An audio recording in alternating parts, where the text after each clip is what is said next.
Welcome back, and thank you for joining us.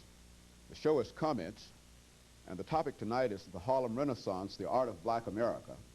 And we're talking to Dr. RMitchell, who is the professor of history at Fisk University. Good evening. And let me welcome you to Comments. Thank you very much. Mitchell. Dr. Mitchell, in speaking of the Harlem Renaissance, the first segment of the show, we tried to lay out the cultural aspect of the Harlem Renaissance. But we recognize that it's impossible to talk about the culture without talking about the history, that is, talking about an historical setting.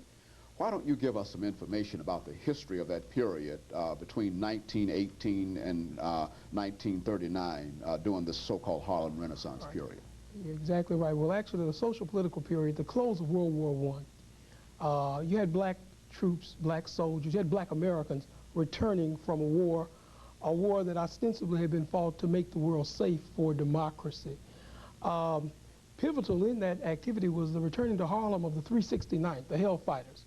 Black Americans, the first black Americans to actually fight, but they fought under French colors because the United States did not want to arm black men and have them fight.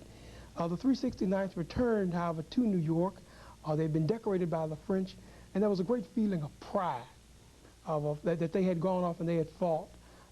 At the same point in time in Harlem, you had the arrival of W.E.B. Du Bois, who was there and who would eventually involve himself with the NAACP, and you had the birth of the Crisis magazine. Now, what about the NAACP and Du Bois and the Crisis magazine as part of this? The NAACP was an interracial organization which fought for social justice, and it needed an organ, a way of communicating, and that communication organ was the Crisis magazine. Du Bois was the editor.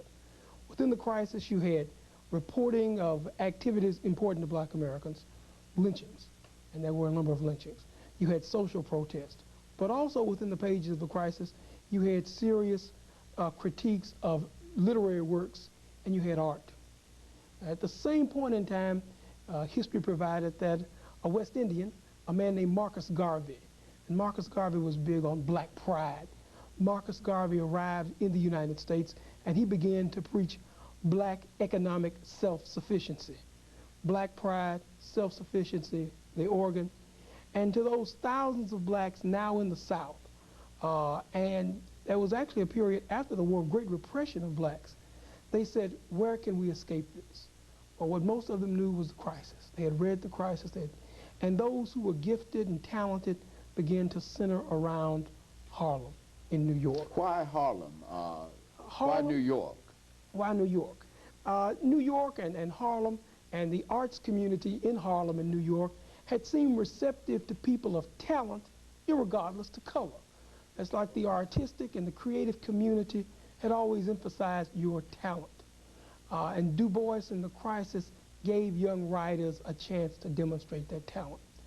Also in the old Harlem community, the old gentry landed community, which at one time had been Dutch, of course, you had many patrons of the arts, those who were just as willing to support a black genius hand with a pen or with a paintbrush as they were a white genius hand.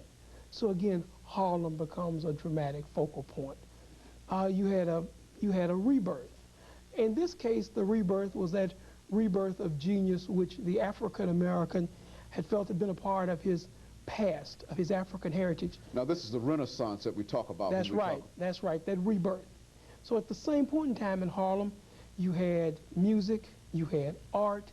Over on nearby corners, you had the birth of such historic church congregations as the Abyssinian Baptist Church with Reverend Adam Clayton Powell, Sr. as pastor, black pride. At the same time, New York also was a magnet for those with wealth, for the black elite. Madam C.J. Walker, who had made millions in her hair straightening industry and the first black woman to earn $1 million, moved to New York, and her daughter Alicia becomes the center of cafe and polite society. They were the black flappers. They were the black artists. There was a great period of exhilaration. The Harlem Renaissance is, quote, the black roaring 20s, but more. It's more than just frivolity.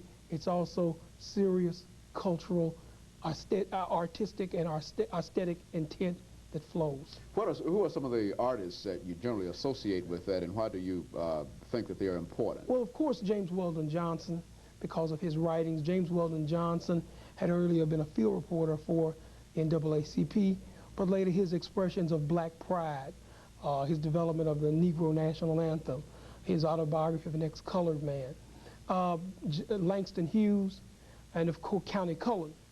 Then in the visual arts, Aaron Douglas, who is strongly represented, and Robert Hayden. These types of, Palmer Hayden, excuse me. These artists are strong and give a strong visual image of something that's black. Black artists producing black art for an entire community, an entire world.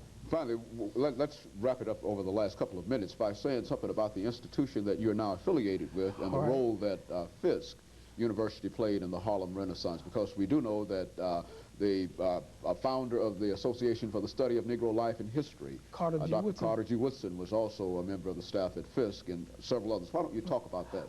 One of my historical theses for a long time has been that Fisk University in Nashville, Tennessee became the repository of the Harlem Renaissance, the final stage for that genius. Dr. Charles S. Johnson, the first black American to be president of Fisk University, had been a sociologist and had met many of the luminaries of the Harlem Renaissance. He gathered around him a faculty which included Aaron Douglas, which included Anna Bontemps, which included James Weldon Johnson, which had visiting Langston Hughes, and which had visiting dignitaries and artists and the creative genius. And in Nashville, of all places, you see on Jefferson Street little bistros known as cafes for that sort of intent. New York culture, New York society. Those in the audience who remember the Brown's Dinner Club and the large crystal chandelier. What they were seeing was a taste of Harlem transplanted to Nashville. And the Nashville community, white and black, at the time appreciated the artistic and the literary endeavors of those members of the Fisk community. And finally, Dr. Mitchell, would you say that the Harlem Renaissance spilled over out of New York into Nashville, and not only into Nashville, but throughout some of the other larger cities where there was a large black concentration? Yes, especially where you had the historically African-American universities. Many of those Harlem Renaissance luminaries would become teachers at the Tennessee States, the Fisk, the Morehouse. They were the teachers of art and literature, and they trained such luminaries as artist Gregory Ridley, who I know is going to be a part of this, who was a student of Aaron Douglas. And let me thank you for giving us that very, very important historical information concerning the Harlem Renaissance. And we'll be back with you following this commercial break.